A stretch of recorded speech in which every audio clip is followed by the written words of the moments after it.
Nous avons besoin donc, avant toute chose, de laver ces cœurs, de ce qui les a contaminés comme dureté, éloignement et sécheresse spirituelle.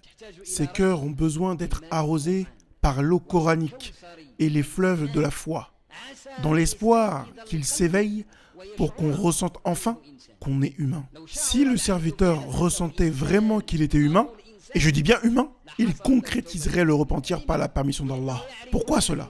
Car il serait à ce moment que l'humain va vers sa perte, à moins qu'Allah le fasse rentrer dans sa miséricorde. Par le temps, l'homme est certes en perdition, et que l'humain sera jugé car il a accepté de porter le dépôt, alors que l'homme s'en est chargé, car il est très injuste envers lui-même et très ignorant. Et qu'il sache qu'il est demandé à l'homme de croire en son Seigneur, car il a été créé par un créateur unique. Que périsse l'homme, qu'il est ingrat. De quoi Allah l'a-t-il créé ? D'une goutte de sperme. Il le crée et détermine son destin. Et donc l'homme est condamné et enchaîné par le cou. Et nous sommes plus près de lui que sa veine jugulaire. Il est enchaîné par les chaînes du destin, au niveau de ses veines et son cou.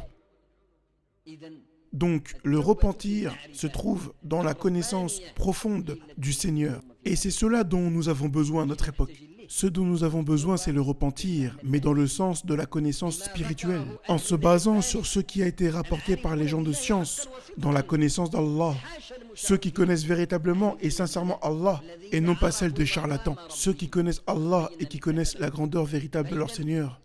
Et nous avions déjà parlé de cela auparavant. Donc, pour que nous connaissions, pas seulement que nous comprenions.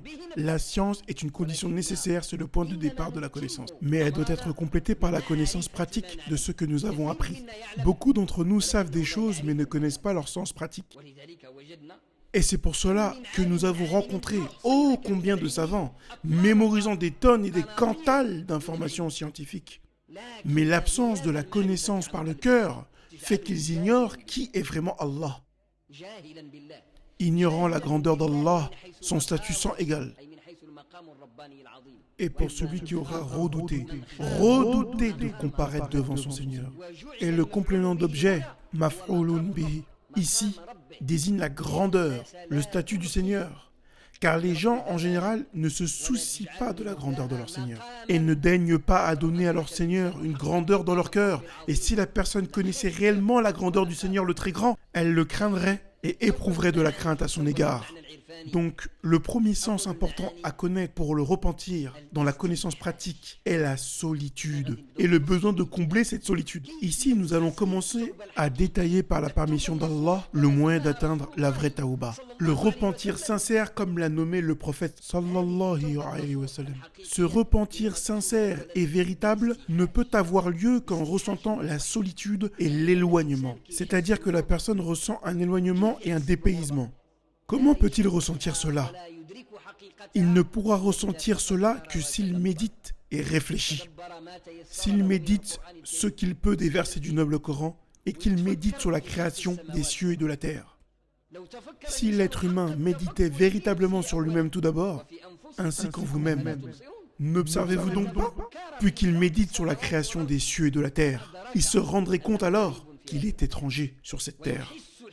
Et il se sentirait alors à l'étroit au niveau de l'âme, malgré le fait que la terre soit vaste. Mais lui se sentirait à l'étroit dans la gêne et la difficulté. Pourquoi cela ? Parce qu'il se rendrait compte que son séjour sur terre est court, très très court. Toute chose qui se compte n'est pas longue en réalité. Une chose que tu peux compter en commençant par 1, 2, puis 3, finit par s'épuiser. Parce que le fait qu'elle puisse être quantifiée signifie nécessairement qu'elle finira un jour. Et toute chose dans l'univers qui est quantifiable s'épuise forcément. Allah, glorifié et purifié soit-il, et plein de majesté, ne se divise pas. Et c'est pour cela qu'il est le premier et le dernier. Il n'y a pas de second ni de troisième. Il est unique dans tous les cas. Que tu commences par lui, que tu finisses par lui, il sera unique. Glorifié et purifié soit-il. Et c'est pour cela qu'il est infini. Purifié soit-il. Et tout ce qui est autre que lui peut être dénombré et recensé dans sa totalité. Comme le temps, les jours, les astres, les cieux, tout est compté. Les cieux sont au nombre de 7, ainsi que les terres. Les jours sont comptés. Et le temps aussi. Qu'est-ce que le temps ? Le temps, c'est un compteur. 1, 2, 3, puis une minute, une seconde, une heure, 3 heures, puis un jour, puis des jours, puis des mois, puis des siècles. Tout cela se compte. Donc toute chose qui se compte et qui peut être comptée va forcément s'épuiser. Donc la réalité de l'humain est qu'il finira par disparaître.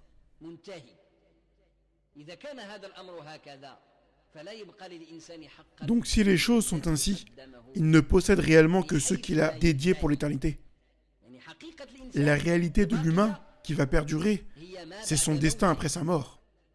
Et c'est seulement après sa mort que commence réellement sa vie.